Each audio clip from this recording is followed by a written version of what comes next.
दोस्तों, एक SDM madam सादे कपड़े में अपनी स्कूटी से अपनी बहन की शादी में जा रही थी।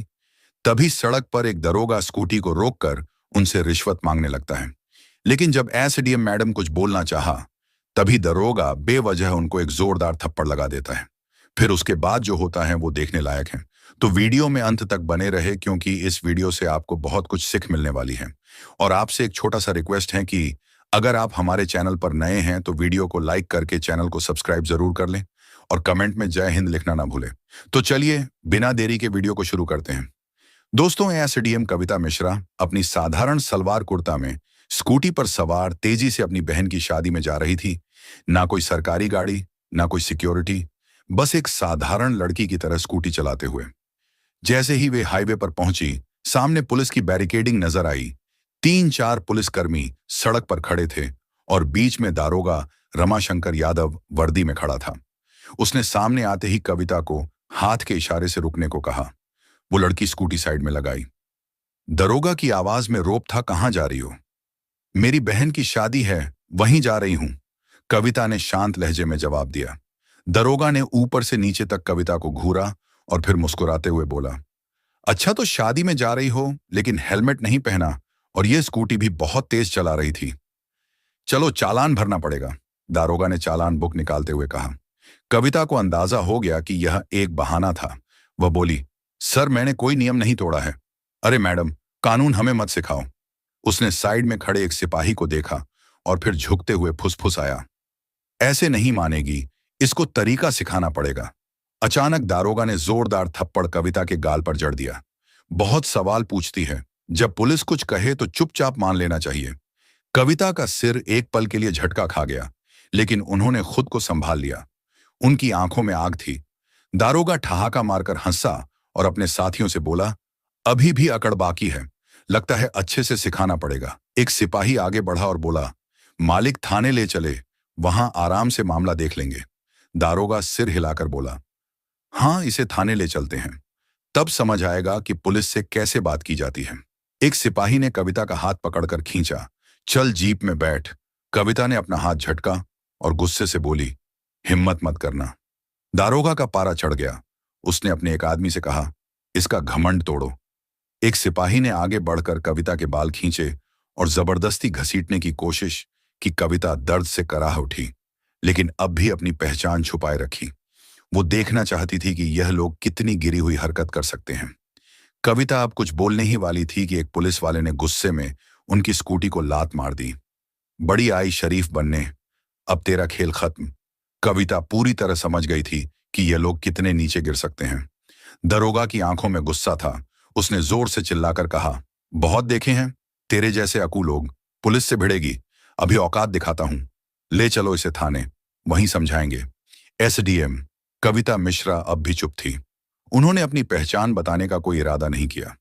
वह देखना चाहती थी कि प्रशासन कितना नीचे गिर चुका है, कितनी हद तक यह लोग अत्याचार कर सकते हैं। दारोगा रमाशंकर यादव अब झुंझला चुका था।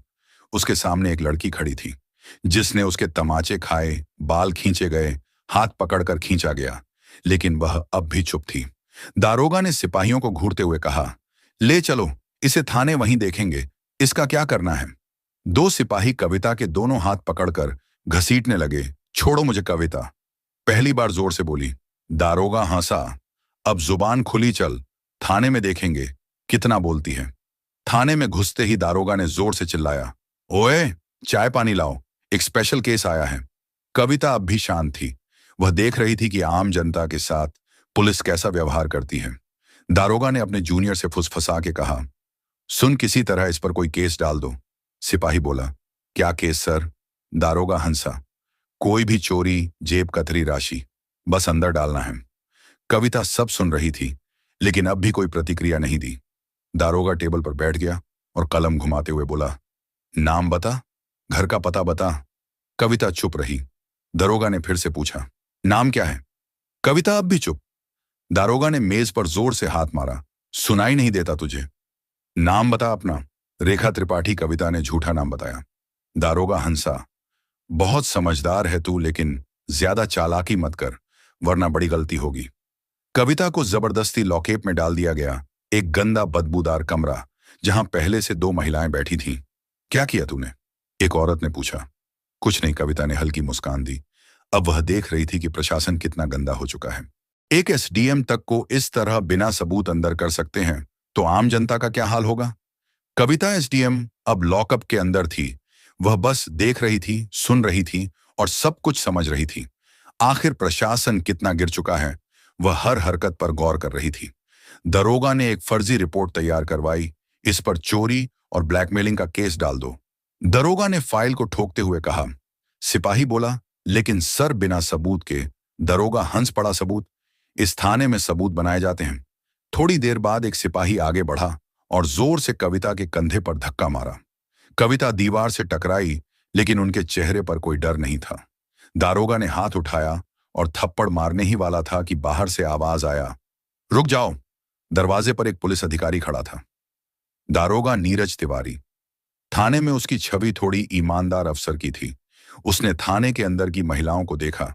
उनकी हालत देखकर उसके माथे पर शिकन आ गई। यह सब क्या हो रहा है? उसने सख्त आवाज में पूछा। दारोगा रमाशंकर मुस्कुराया। कुछ नहीं सर, एक सड़क छाप लड़की ज्यादा होशियारी दिखा रही है, जरा सबक सिखा रहे हैं। नीरज तिवारी ने गौर से कविता को देखा। उनके हाव भाव किसी साधारण महिला जैसे नहीं थे। इसका क्या जुर्म है? नीरज ने रमाशंकर से पूछा। रमाशंकर हड़बड़ा गया। सर, इसने चेकिंग के दौरान बदतमीजी की थी। नीरज तिवारी को कुछ गड़बड़ लगी। नीरज ने कविता की तरफ देखा और बोला, तुम्हारा नाम क्या है? कविता शांत थी। दारोगा रमाशंकर ने हंसते हुए कहा, सर यह तो अपने नाम तक नहीं बता रही। नीरज अब पूरी तरह सतर्क हो गया था। ठीक है, इसे दूसरी कोठरी में डालो। उसने सिपाही को आदेश दिया। रमाशंकर हैरान रह गया। सर, लेकिन इसको यही रहने दो।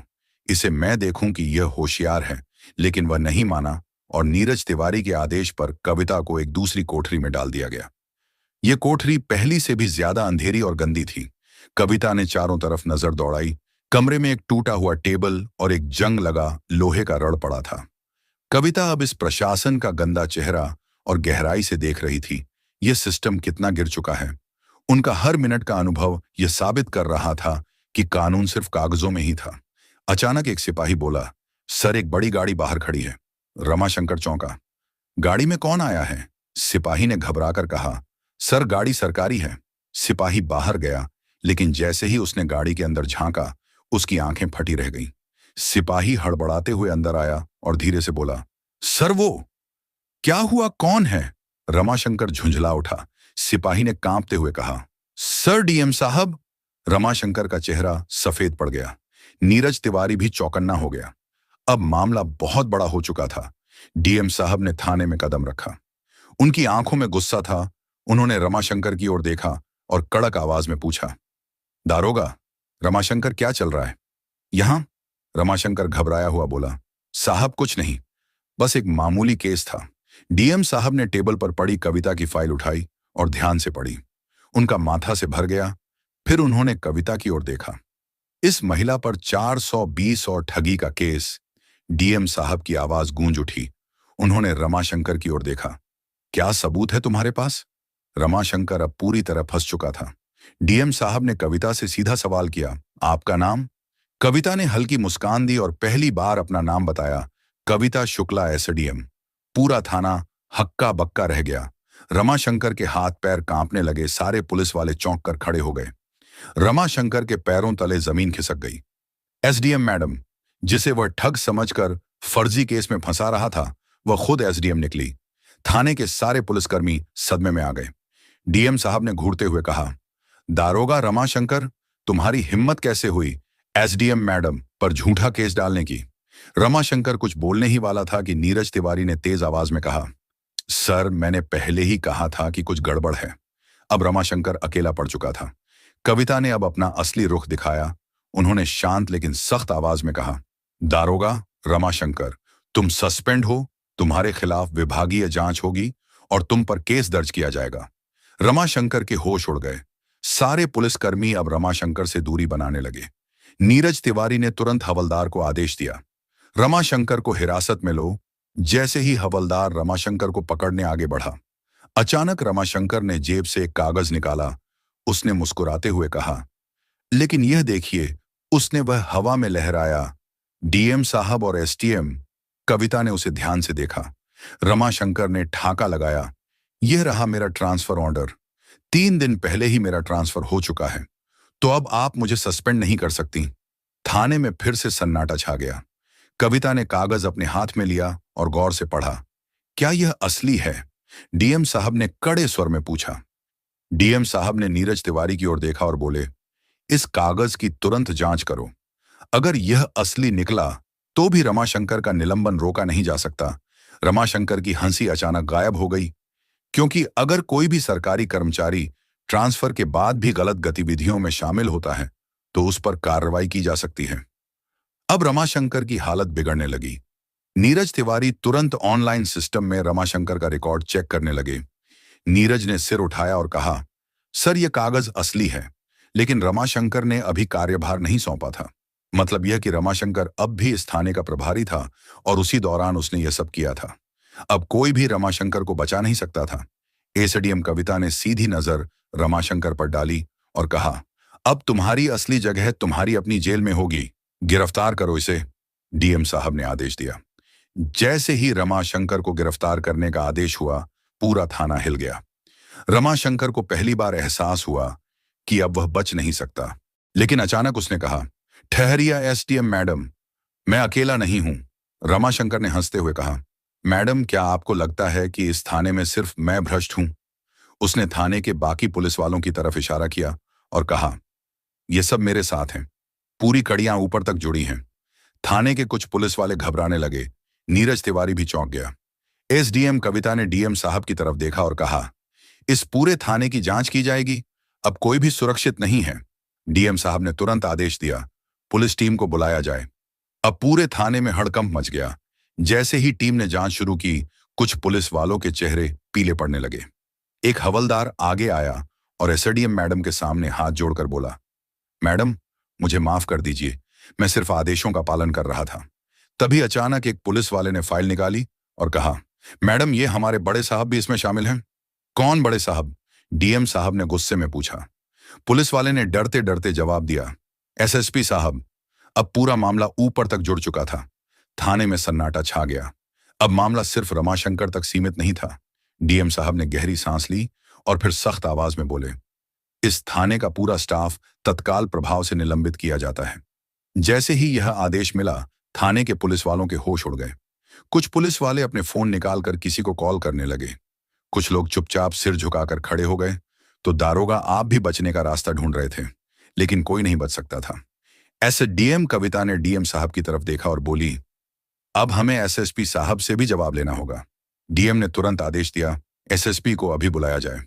अब इस मामले ने पूरे जिले में हलचल मचा दी थी। थाने के बाहर कुछ पत्रकार गुप्त रूप से खड़े थे। जैसे ही उन्हें भनक लगी कि पूरा थाना सस्पेंड हो चुका है, वे तुरंत खबर फैलाने लगे। अब मामला खुलकर सामने आने वाला था। तभी एक काले शीशे वाली गाड़ी थाने के सामने आकर रुकी। एसएसपी साहब खुद आ गए थे। एसएसपी साहब थाने पहुंचते उन्होंने चारों तरफ नजर दौड़ाई। पूरा थाना सस्पेंड हो चुका था। उन्होंने गुस्से में कहा, यह क्या नाटक चल रहा है? लेकिन एसडीएम कविता शांत थी। उन्होंने एसएसपी की आंखों में देखते हुए कहा, आपको लगता है कि आप बच जाएंगे। नीरज तिवारी ने एसडीएम को एक फाइल दी। यह फाइल एसएसपी साहब के भ्रष्टाचार के सबूतों से भरी थी। कविता ने ठोस आवाज में कहा, एसएसपी साहब ये देखिए, आपके सारे काले कारनामे। अब एसएसपी के चेहरे से पसीना टपकने लगा। डीएम साहब ने आदेश दिया, एसएसपी को तुरंत गिरफ्तार करो। अब पूरी पुलिस फोर्स हैरान थी। इतने बड़े अधिकारी को पहली बार किसी ने खुली चुनौती दी थी। जैसे ही एसएसपी की गिरफ्तारी हुई, पूरा मामला हिल गया। एसएसपी साहब की गिरफ्तारी के बाद थाने में जैसे भूचाल आ गया। बाहर मीडिया वालों की भीड़ बढ़ती जा रही थी। हर कोई जानना चाहता था कि आखिर एक एसडीएम की वजह से पूरा थाना और एसएसपी तक सस्पेंड और गिरफ्तार कैसे हो गया। अंदर डीएम साहब, कविता और नीरज तिवारी सब एक टेबल के चारों तरफ बैठे थे। एसएसपी साहब को हवालात में डाल दिया गया था। उनके चेहरे पर हवाइयां उड़ रही थीं। कविता के मन में अब भी चैन नहीं था। उसने डीएम साहब से धीरे से कहा, सर मुझे लगता है मामला यहीं तक नहीं है। जब एसएसपी साहब तक इतनी गड़बड़ी है तो ऊपर तक जरूर कुछ बड़ा खेल चल रहा है। डीएम साहब ने सिर हिलाया, तुम सही कह रही हो कविता, लेकिन अब हमें बहुत संभल कर कदम रखना होगा। तभी नीरज तिवारी ने एक फाइल टेबल पर सरका दी।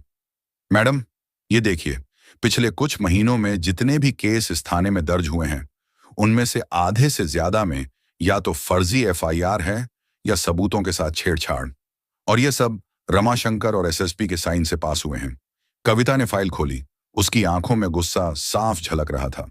मतलब ये लोग बेकसूरों को फंसा रहे थे और असली अपराधी खुले घूम रहे हैं। इतने में बाहर से एक सिपाही दौड़ता हुआ आया।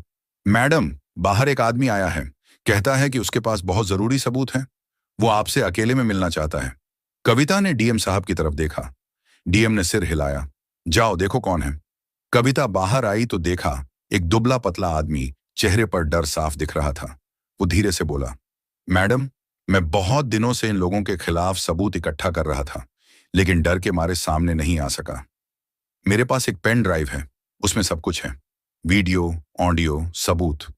लेकिन एक बात है मैडम, ये लोग सिर्फ यहीं तक सीमित नहीं हैं। इनके तार बहुत ऊपर तक जुड़े हैं। कविता चौंक गई और बोली, कहां तक? आदमी ने चारों तरफ देखा, फिर फुसफुसाकर बोला, मैडम, आपको अंदाजा भी नहीं है। जिले के बड़े नेता, कुछ बड़े अफसर, सब मिले हुए हैं। अगर आपने ये सबूत देख लिए तो आपकी जान को भी खतरा हो सकता है। कविता ने उसकी बात सुनी और पेन ड्राइव ले ली और बोली, तुम डरना मत, अब सच सामने आएगा। आदमी ने सिर झुका लिया और जल्दी से भीड़ में गायब हो गया। कविता वापस अंदर आई, डीएम साहब और नीरज तिवारी को सब बताया। सबकी सांसें थम गई। डीएम साहब बोले, अब हमें बहुत सतर्क रहना होगा। ये मामला अब सिर्फ पुलिस का नहीं, पूरे सिस्टम का है। नीरज तिवारी ने कंप्यूटर पर पेन ड्राइव लगाई। जैसे ही फोल्डर खोला, उसमें कई फाइलें थीं, कुछ वीडियो, कुछ रिकॉर्डिंग और कुछ दस्तावेज। पहली ही वीडियो में एसएसपी साहब किसी बड़े नेता से पैसे लेते दिख रहे थे। दूसरी फाइल में रमाशंकर और कुछ पुलिस वाले किसी को धमका रहे थे। नीरज बोला, मैडम, ये सबूत बहुत भारी हैं, लेकिन अब हमें बहुत संभल कर चलना होगा। तभी अचानक थाने की बिजली चली गई। सब चौंक गए। बाहर से शोर सुनाई देने लगा। किसी ने चिल्लाकर कहा, मैडम, बाहर कुछ लोग हथियार लेकर खड़े हैं, लगता है हमला होने वाला है। कविता, डीएम साहब और नीरज तिवारी एक दूसरे की तरफ देखने लगे। थाने के अंदर सन्नाटा छा गया। सबको समझ आ गया था कि अब खेल बहुत बड़ा हो चुका है और खतरा सिर पर मंडरा रहा है। थाने के बाहर हंगामा बढ़ता जा रहा था। बिजली कट चुकी थी और बाहर से हथियारों की झलक भी दिख रही थी। कविता, डीएम साहब और नीरज तिवारी सब अंदर एक कमरे में फंसे हुए थे। थाने के बाकी पुलिस वाले तो पहले ही सस्पेंड हो चुके थे। किसी की हिम्मत नहीं थी बाहर झांकने की। नीरज ने जल्दी से कंप्यूटर की बैटरी चेक की, बस 20% बची थी। मैडम, हमें ये सबूत किसी तरह बाहर पहुंचाने होंगे, वरना ये लोग सब मिटा देंगे। कविता ने तुरंत अपना फोन निकाला, लेकिन नेटवर्क गायब था। कोई तो जैमर लगा रखा है इन लोगों ने, डीएम साहब बोले। तभी बाहर से गोलियों की आवाज आई। कुछ लोग थाने के गेट पर धक्का मार रहे थे। कविता ने फौरन नीरज से कहा, पेन ड्राइव निकालो, इसे छुपाओ। नीरज ने पेन ड्राइव अपने जूतों के अंदर छुपा ली। डीएम साहब ने खिड़की से झांक कर देखा। बाहर 7-8 लोग थे। सबके हाथ में डंडे, रॉड और 2 के पास बंदूकें भी थीं। कविता बोली, अगर ये लोग अंदर घुस आए तो सबसे पहले हमें ही निशाना बनाएंगे। नीरज ने जल्दी से टेबल के नीचे से एक पुराना रिवॉल्वर निकाला। सर, बस यही बचा है, बाकी सब हथियार इन लोगों ने पहले ही जब्त कर लिए थे। तभी गेट पर जोरदार धमाका हुआ। एक आदमी ने अंदर घुसते ही चिल्लाया, कविता मिश्रा कहाँ है? बाहर निकल वरना सबको उड़ा देंगे। डीएम साहब ने कविता की तरफ देखा। तुम्हें छुपना पड़ेगा, ये लोग तुझे ही ढूंढ रहे हैं। कविता ने सिर हिलाया, नहीं सर, मैं नहीं छुपूंगी। अगर आज डर गई तो ये लोग और हिम्मत पकड़ लेंगे। कविता ने अपनी स्कार्फ से चेहरा ढक लिया और दरवाजे के पास जाकर बोली, मैं यहीं हूं, जो करना है कर लो। बाहर से एक आदमी ने बंदूक तान दी, लेकिन तभी नीरज ने फुर्ती से टेबल पलट दी और सब नीचे झुक गए। गोली दीवार में जा लगी। अंदर अफरा तफरी मच गई।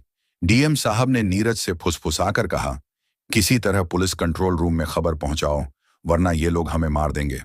नीरज ने अपना पुराना फोन निकाला, जिसमें एक लोकल सिम थी, और खिड़की से बाहर हाथ निकालकर इमरजेंसी नंबर डायल किया। दूसरी तरफ से आवाज आई, हाँ बोलिए। नीरज ने जल्दी जल्दी सब बता दिया। थाना घिरा हुआ है, फौरन फोर्स भेजो। उधर बाहर के गुंडे अब थाने के अंदर घुसने लगे थे। एक एक करके कमरों की तलाशी ली जा रही थी।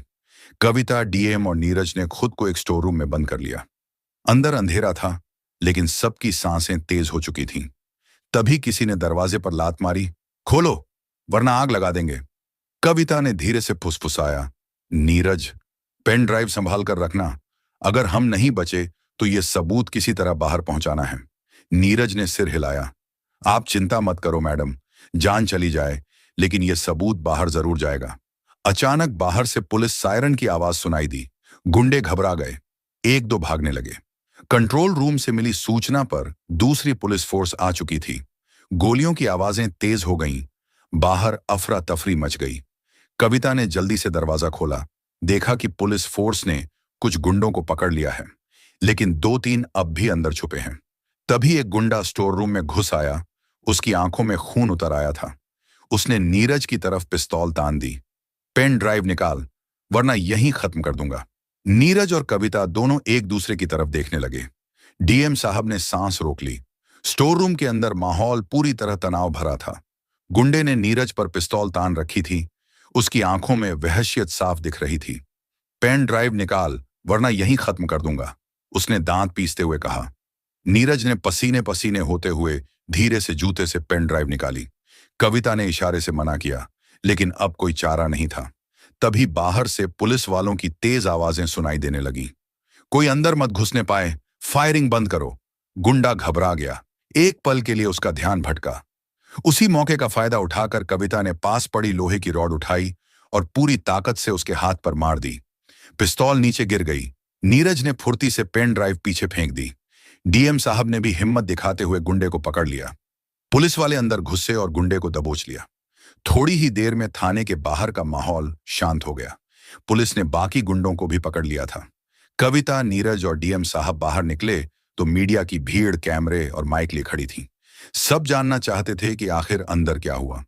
कविता ने सबके सामने पेन ड्राइव लहराई और बोली, आज जो कुछ भी हुआ वो सिर्फ मेरे साथ नहीं, बल्कि हर उस आम आदमी के साथ होता है जो सिस्टम की गंदगी का शिकार बनता है।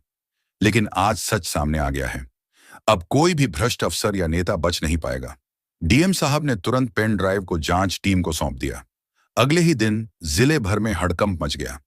पेन ड्राइव के सबूतों के आधार पर एसएसपी, रमाशंकर और कई बड़े अफसरों पर केस दर्ज हुआ।